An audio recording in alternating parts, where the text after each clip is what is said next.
Anda sedang menyaksikan Viral News bersama saya Siska Mawaski. Presiden Rusia Vladimir Putin dijadwalkan bertemu dengan Presiden Iran Masoud Pezeshkian pada pekan ini di Turkmenistan. Dalam pertemuan tersebut, Putin dan Pezeshkian disebut akan membahas mengenai sejumlah isu terkini, termasuk konflik di Timur Tengah yang memanas. Ide pertemuan ini muncul tak lama setelah Iran meluncurkan rudal balistik ke Israel pada awal Oktober lalu. Menurut Kremlin, Putin akan terbang ke Turkmenistan untuk menghadiri acara pertemuan puncak para pemimpin regional yang sebelumnya tak dijadwalkan. Ajudan Kremlin, Yuri Ushakov, mengatakan pertemuan penting Putin dan Pezeshkian dilaksanakan pada Jumat 11 Oktober.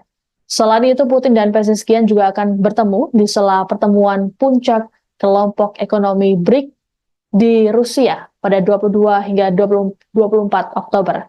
Sebelumnya, Perdana Menteri Rusia Mikhail Mishustin telah lebih dulu mengunjungi Iran pada pekan lalu untuk berunding dengan Pezeshkian dan Wakil Presiden pertama Muhammad Reza Arif.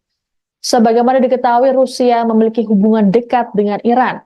Kondisi ini pun membuat Barat menuding Iran mendapat rudal dan drone dari Rusia dengan sejumlah imbalan. Seorang peneliti dari Carnegie Endowment for International Peace, Nicole Grajewski, menilai pertemuan Putin dan Pezeshkian kemungkinan digelar pada menit-menit akhir acara di Turkmenistan. Grajewski berpandangan Iran bisa saja mendapat dukungan dari Rusia sembari menunggu balasan Israel atas rudal balistiknya pada 1 Oktober lalu. Adapun saat ini, Iran disebut tengah dalam kondisi siaga untuk menunggu respons dari Israel.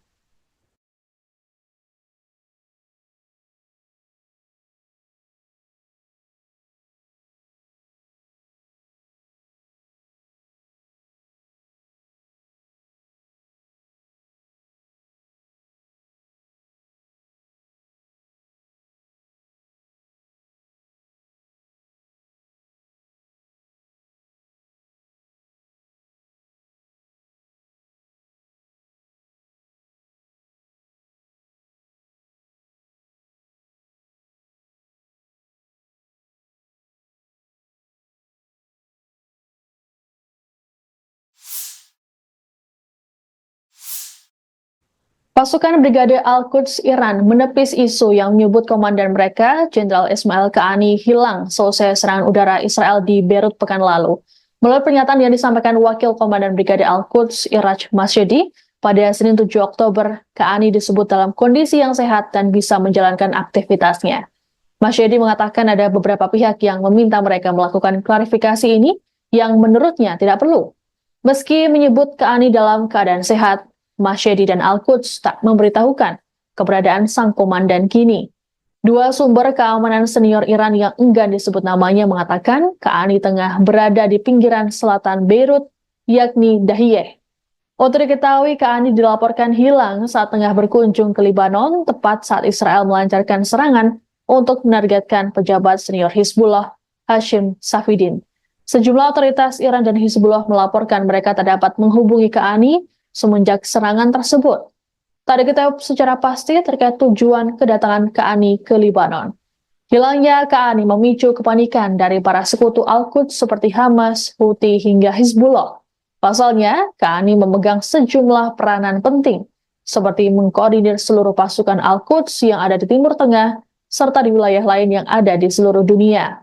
Adapun Qaani merupakan sosok pemimpin Al-Quds yang menggantikan Qasem Soleimani yang tewas dalam serangan drone Amerika Serikat di Baghdad, Irak pada akhir 2020 lalu. Menandai agresi Israel ke Gaza yang sudah berlangsung selama setahun, Perdana Menteri Israel Benyamin Netanyahu justru berambisi terus melanjutkan perang hingga menang.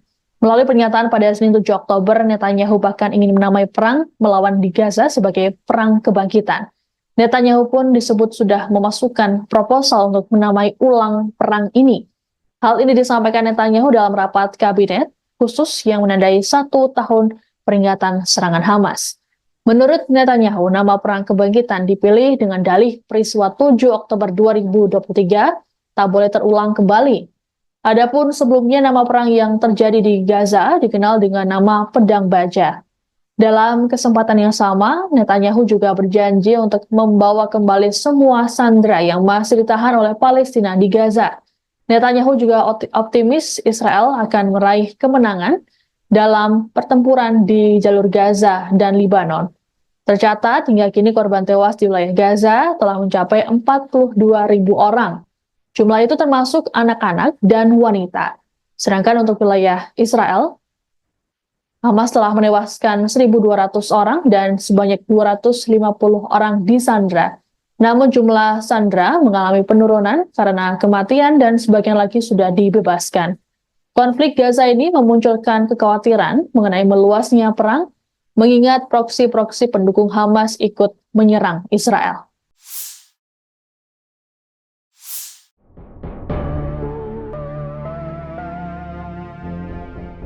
Iran dilaporkan telah menyusun rencana strategis jika Israel menyerang balik Teheran. Setidaknya ada 10 skenario yang telah disiapkan oleh unit angkatan bersenjata Iran. Demikian diungkap kantor berita Tasnim yang dikelola oleh Korps Garda Revolusi Islam atau IRGC Iran pada Senin 7 Oktober 2024. Sumber militer telah mengonfirmasi terkait rencana-rencana Iran, namun ia tidak merinci rencana apa saja yang disiapkan oleh Iran untuk Israel. Hanya saja ia mengisyaratkan balasan Iran akan lebih keras dari apa yang dilakukan musuh. Sumber menegaskan jika skenario ini menunjukkan keseriusan Iran merespon tindakan musuh. Lebih lanjut, sumber-sumber juga mencatat bahwa wilayah yang diduduki oleh rezim Zionis jauh lebih kecil dibandingkan wilayah Iran. Israel memiliki infrastruktur yang lebih sensitif dan lebih sedikit, sehingga pembalasan Iran dapat memicu masalah yang belum pernah terjadi sebelumnya. Terlebih, sekutu-sekutu Israel menyatakan tidak akan mendukung IDF menyerang Iran. Sebelumnya diberitakan Iran telah merinci 35 lokasi vital Israel yang berpotensi menjadi target. Target potensial tersebut mencakup infrastruktur paling penting dan fasilitas militer di Israel.